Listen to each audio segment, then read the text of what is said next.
Well, believe it or not, there is perhaps some time to have some sympathy for J.J. Abrams. Oh man, what a story that I hate to use the term dropped. I know everyone does, but it just fell out of the ether last night. I work late, so I'm a little late coming to this. So of course I have to sleep most of the day away. But last night, the Geeks and Gamers had a live stream featuring Mary Mayhem, Darth Barbie, and Lethal Lightning, along with, of course, Jeremy of Geeks and Gamers, discussing these leaks that came from Reddit. And oh man, this is like Snyder Cut all over again in a lot of ways, and probably if it could become bigger than that. There's always been a certain amount of parallels between Disney, Star Wars, and the DCEU and how things went bad and this stuff. But DCEU is in a lot better shape than Star Wars is, and certainly narratively, the damage is almost it could easily be corrected in a different amount of ways. But most interestingly enough is that the Snyder Cut is real, and it looks like it, not only that it might just be on the verge of being released, perhaps on HBO Max and all that. So, that's been going on for 2 years now. Plus there's also talk of the Suicide Cut. There's a different cut of that. So, how about that? So with Star Wars, several of their films, it's well known that there are different cuts to the films. Rogue One had a different cut. Solo has a different cut. So there's things like that. Apparently there's all this stuff on the cutting room floor from Force Awakens.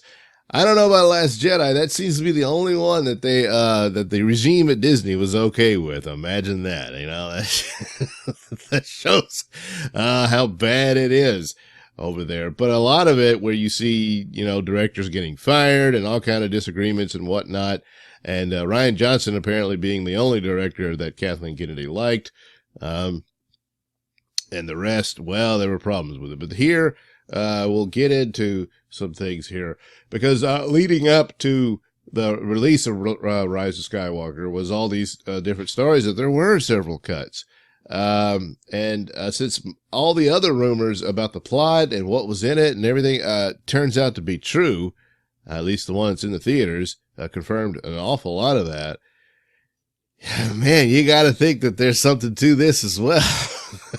So, we'll go with Cosmic Book News here reporting on it. Now, the title, Abrams Cut Leaks from Star Wars. Well, no, you can't go online and watch some bootleg cut of the film. But the details have leaked. So, we'll just go with it. With Disney Star Wars failing, and well, yeah, in comparison to the other films, yeah. But it's a little early still to say how much money it could make overall. But anyway, the Rise of Skywalker not being up to par with both critics and fans alike. The blame game's now happening as the Abrams cut is trending on Twitter. Yeah, as I tape this, it is. The leak claims that Disney is to blame. Well, yeah, that's pretty much true. I would even go so far as to say how much of total control was Rian Johnson in his movie. Ultimately, Kathleen Kennedy has say-so over, and he was just, yes, ma'am. And that's probably how that went. It's just for Rian Johnson himself, there will be no sympathy because of his crappy attitude online, even to the point of giving into bizarre conspiracy theories involving Russian bots and all that nonsense. He could have learned a lot from Zack Snyder of how he handled really terrible, harsh criticism of him over his handling of Batman versus Superman. And so, yeah, to cut it short, Zack Snyder took it like a man, and Rian Johnson didn't. So anyway, what does he go? It's interesting to know that the editor on the Rise of Skywalker has opened up about the problems faced during the production, offering that they had a lot less time to work on the movie than The Force Awakens and had to rush things. Oh, did you? That's always a mistake. What does this editor say? We were definitely still trying to figure out a lot of stuff. I'll bet. Boy, Last Jedi left you quite the challenge, didn't it? It's a struggle. It affected everything. About a third of the way through, Kathleen Kennedy was like, JJ's got to spend more time in the cutting room. And I knew that wasn't going to happen. Not with the schedule that we were on. Not with what he was dealing with on a daily basis. He was just exhausted at the end of the day. Well, plus he was making deals with Warner Media and stuff like that, so. But still, worth a mention is that Abrams is now at Warner Media. Yeah, that's right. Uh-oh. Uh-oh, that's a competitor, isn't it? Yes, and possibly working on Superman and Green Lantern films. So, all right, here's the leaks. It's claimed that Disney screwed over J.J. Abrams. Well, yeah, I'm probably sure they did. Disney sees WB as a major threat and was involved in the bidding war for Bad Robot and Abrams. Oh, boy, but Abrams, he thought WB was hotter, so he went with the other one.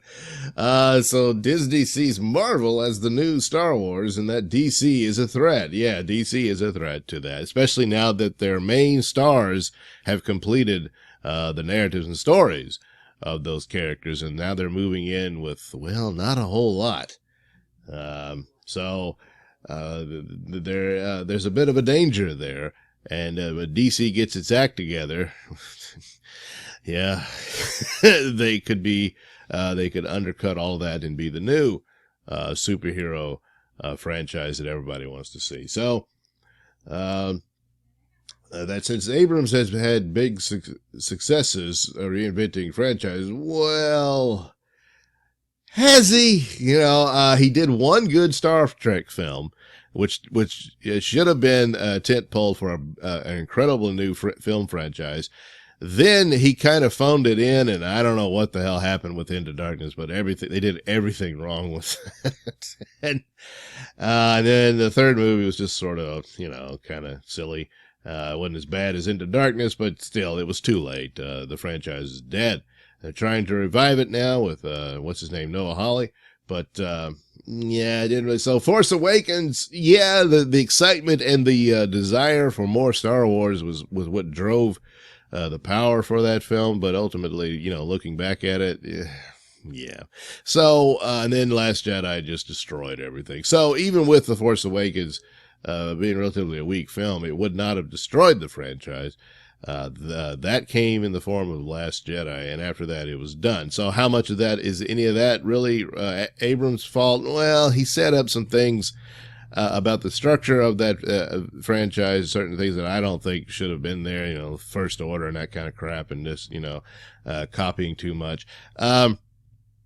But ultimately, Last Jedi is to blame for the bulk of Disney Star Wars' problems, as far as the narrative of their sequel trilogy.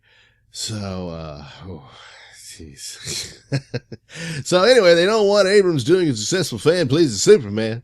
Well, maybe he will, but so anyway, they're already stabbing him in the back. It said the Rise of Skywalker, what we saw last night, was not the Rise of Skywalker we thought we worked on, and that JJ was devastated and blindsided by this.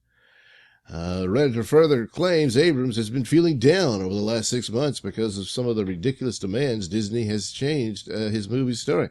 While the scenes were shot, a lot of the changes were made in post-production, and the audio was re-recorded and altered.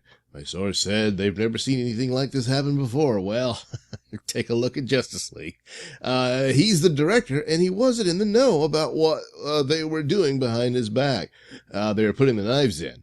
Apparently, JJ felt threatened over the month leading up to the premiere. The Redditor also offers up some cool ideas and scenes by Abrams that Disney decided against, with the following not happening because of China's policy against using ghosts in movies. Oh, God. Worth a note that Rise of Skywalker absolutely tanked in China. Yeah, it was already a foregone conclusion. China doesn't give a crap about Star Wars, so it didn't really matter what you did. It was not going to sell there. They labeled it a Baizu, and they weren't exactly wrong about that. So, the ending that will blow your mind was a part of this. Older actors were included, like Hayden, oh man, Ewan, and Samuel, and anyone who wasn't animated. The Force Ghosts weren't meant to be voices because they shot that footage on camera. Damn it. The actors were in costumes. Rey was supposed to be surrounded by the Force Ghost to serve as a sort of barrier between her and the Sith surrounding. Oh, man. Jeez. Took all that out, huh? Oh, man, idiots. I mean, this is kind of this odd thing where they're so bent on ruining the name of J.J. Abrams. They're shooting themselves in the foot. This is bizarre. Abrams is said to have cringed at the "they fly now" line. Something. Yeah.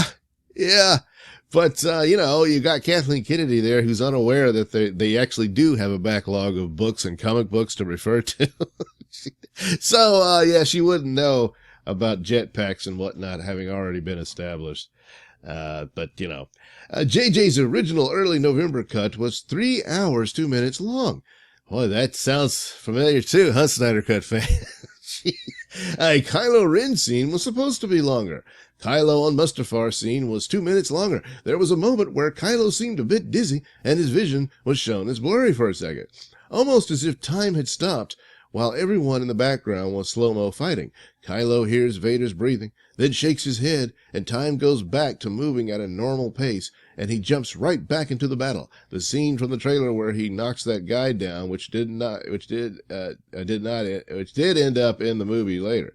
Jannah was confirmed to be Lando's daughter. Yeah, I mean, okay.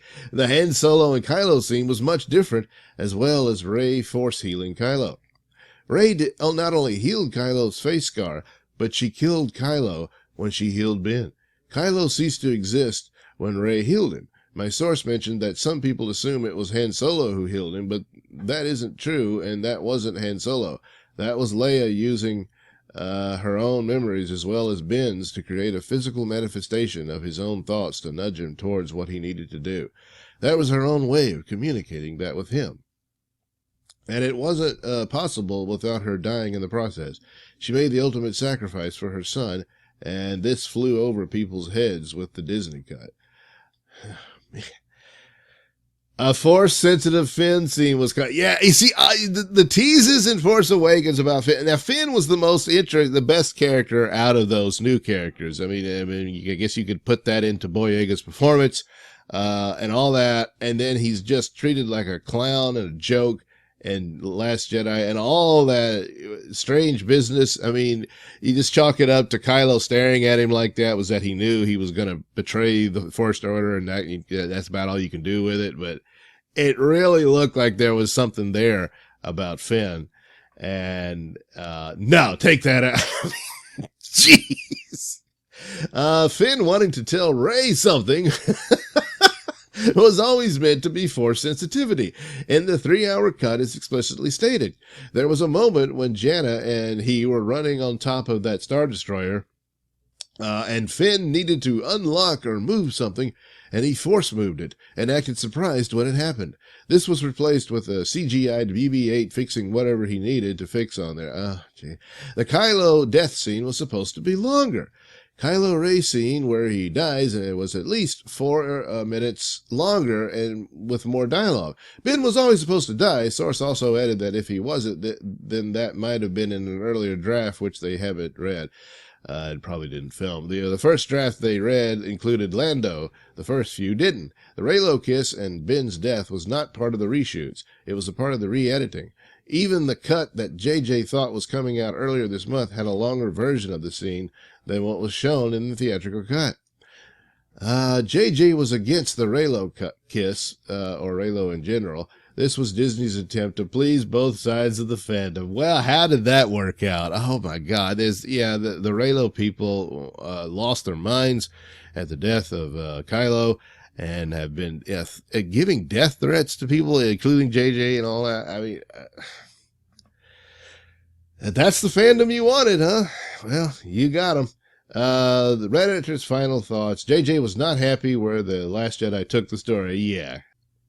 The final result is a mix of that story and the story told by Disney and whoever they tried to impress. Certainly not the fans, no.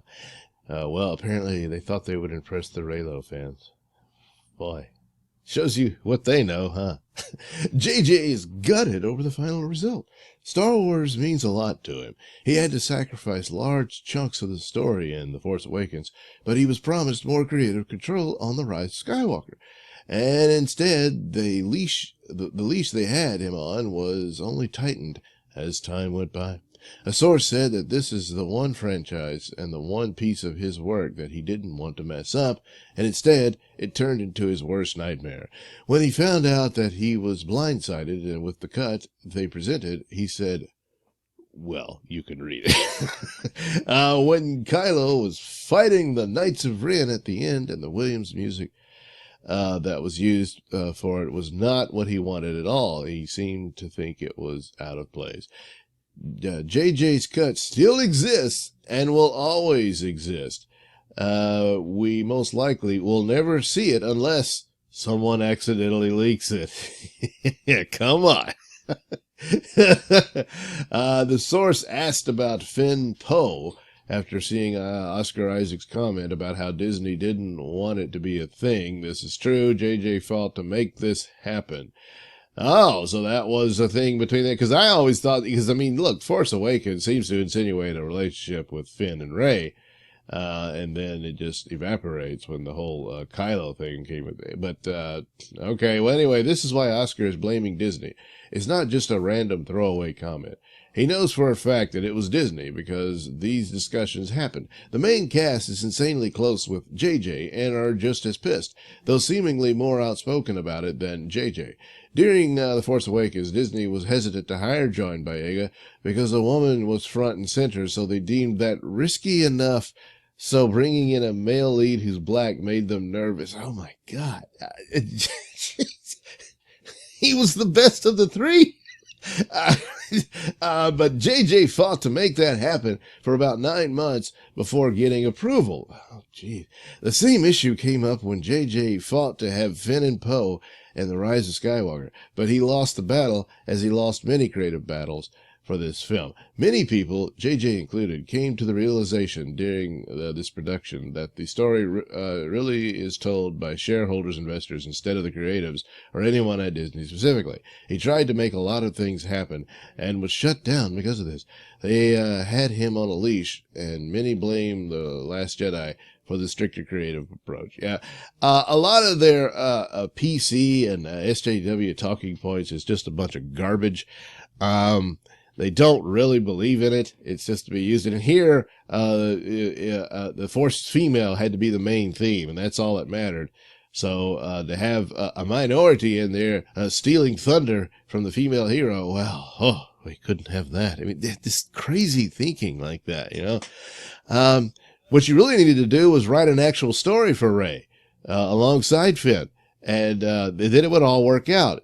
Whether this Finn and Poe stuff was true, I don't know. But, yeah, they could have done that. But the problem with Rey is they so Mary sued her that she's left with nothing. I mean, her character suffered the worst for this.